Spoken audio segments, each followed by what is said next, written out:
من كان يرجو لقاء الله فإن أجل الله لآت وهو السميع العليم. Kemudian yang terakhir di sini beliau sebutkan an-naw'ul khamis was sadis ar-ruwatu wal huffadhu min as-sahabati wat tabi'in alladziina ishtuhiru bi hifdzil qur'ani wa iqra'ihi. Iya. Bentuk kelima dan keenam, rawi-rawi dan para penghafal dari kalangan sahabat dan tabi'in yang terkenal dengan hafalan Al-Quran dan bacaannya. Iya. Yang kelima dan keenam dari kalung pembahasan yang kedua. Tapi yang ke-17 dan ke-18 dari 55 bentuk ulumul Quran yang disebut oleh penulis di dalam buku ini.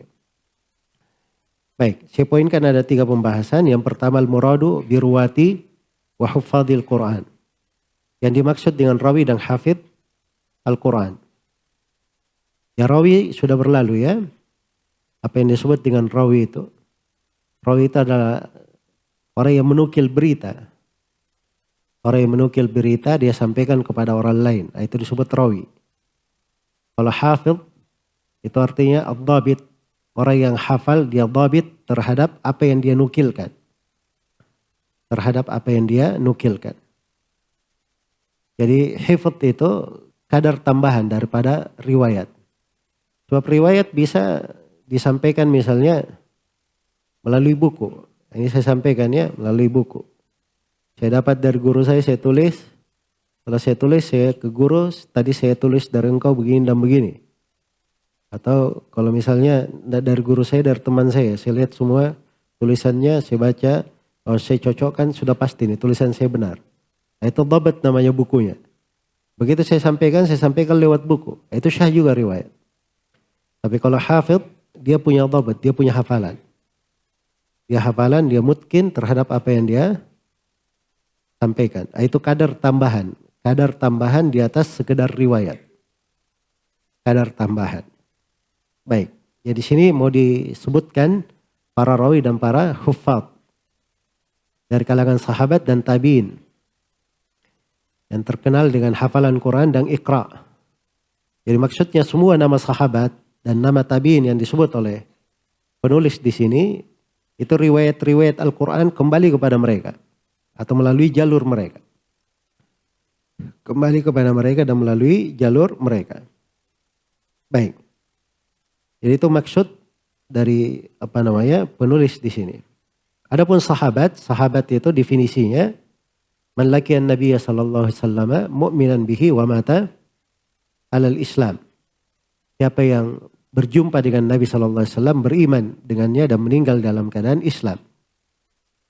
Adapun tabi'in, seorang tabi'i itu adalah man laqiya sahabiyya mu'minan wa mata ala al-Islam. Siapa yang berjumpa dengan sahabat dalam keadaan dia beriman dan meninggal di atas keislaman. Jadi disebut tabi'i.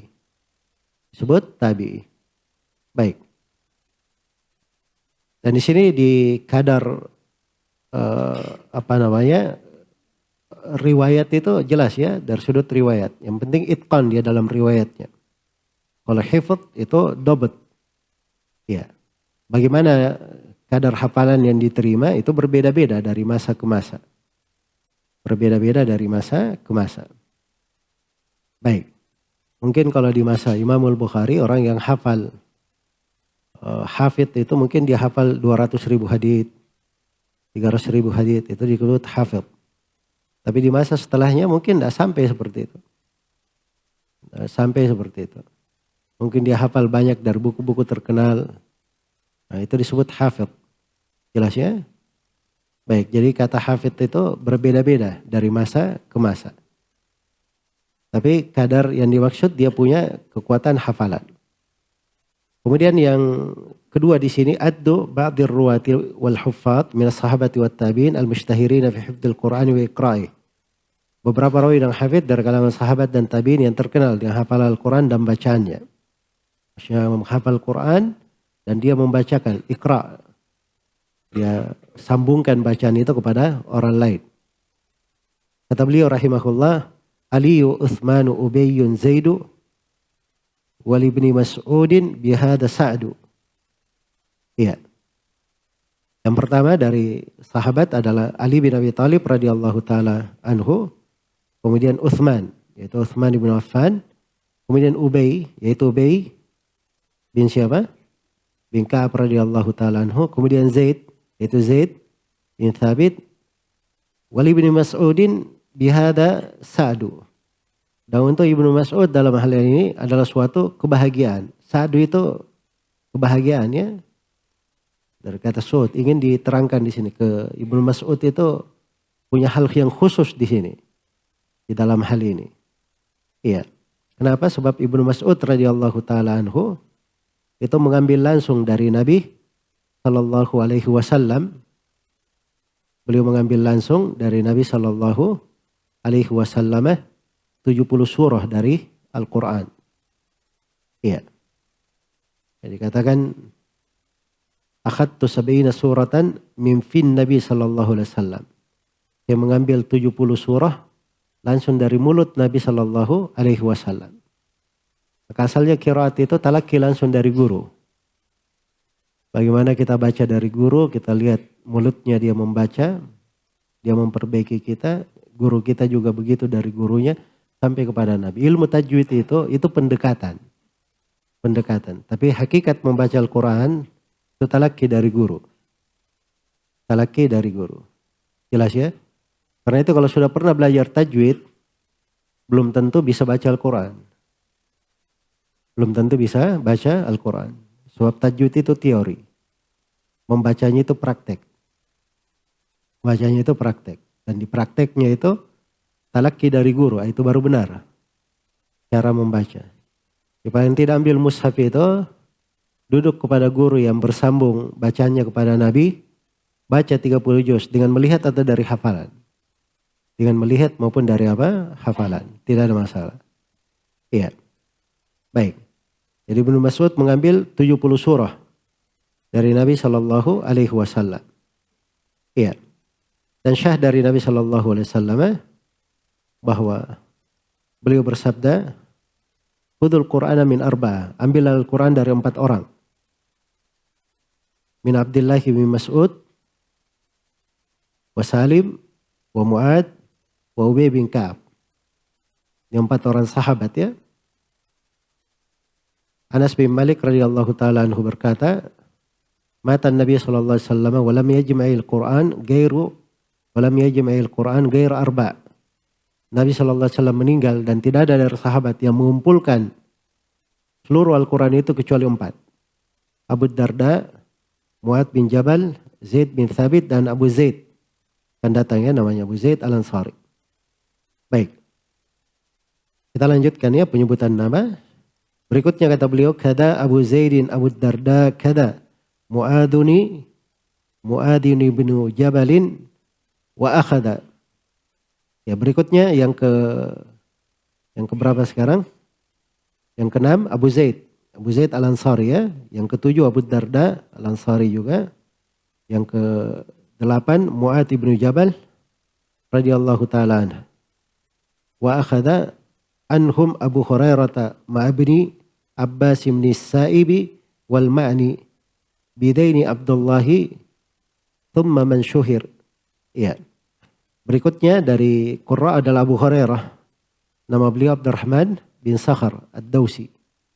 Yaitu menurut pendapat yang terkuat. Yang dikuatkan oleh Imam Nawawi dan selainnya.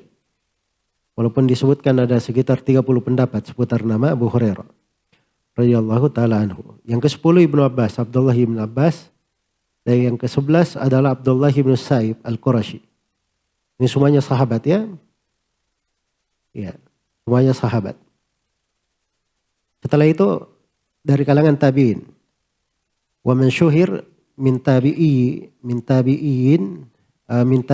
falladhi minhum dzukir yazidu ay man abuhul qa'qa'u. Ya, kemudian setelah itu tabi'in. Yang pertama Yazid ibnul Qa'qa'. Yang terkenal dari tabi'in Yazid, yang Yazid ini bapaknya adalah siapa? Al-Qa'qa'. Abuhu. Ya dihilangkan alifnya ya karena dalam bahasa abu itu ada tiga lughah. Bisa abu pakai waw, bisa aba pakai alif, dan bisa abuhu. Tidak ada alif, tidak ada wawunya, langsung harokatnya.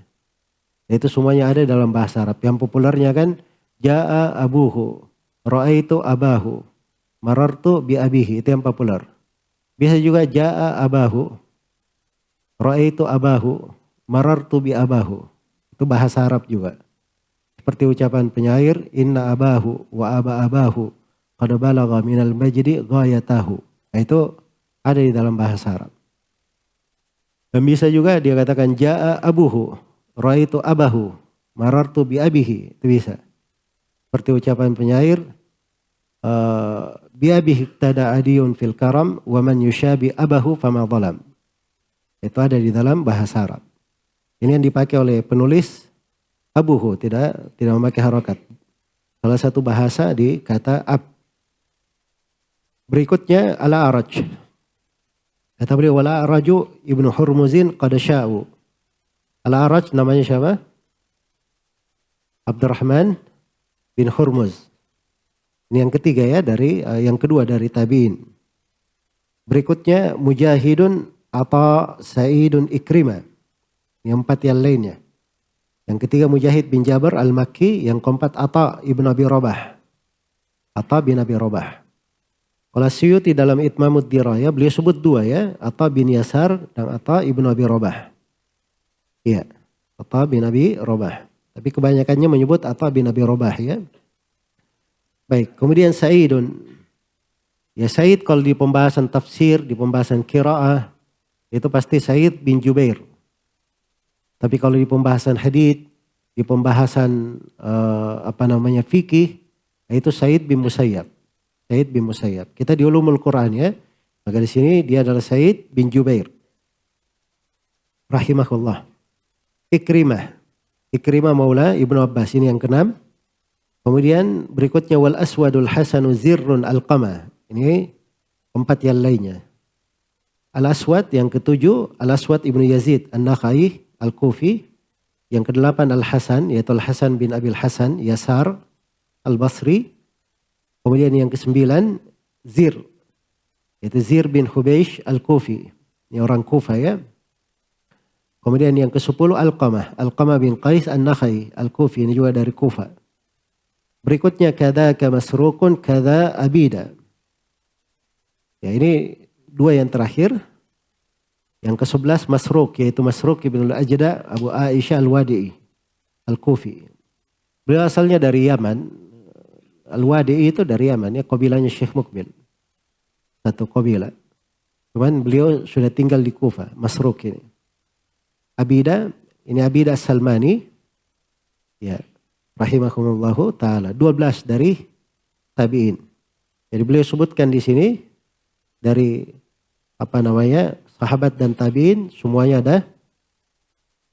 ada 23.